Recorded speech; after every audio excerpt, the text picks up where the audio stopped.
Concert में Israel के खिलाफ नारेबाजी पर गुलकारों के खिलाफ तहकीकात शुरू।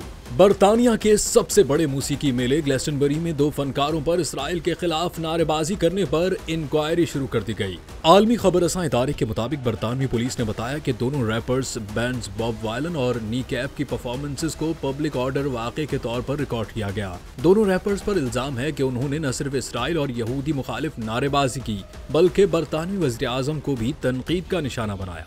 इस मौके पर शायकीन ने फलस्तीनी परचम थामे हुए थे और गुलकारों के नारों का पुरजोश जवाब दे रहे थे। याद रहे कि आयरिश बैंड नीकैप के एक और रुकन लियाम ओहाना पर गुज़िश्ता बरस हिजबुल्लाह का परचम लहराने और अब हमास अब हिजबुल्लाह का नारा लगाने पर रवा माह मुकदमे की समाअत हो रही है।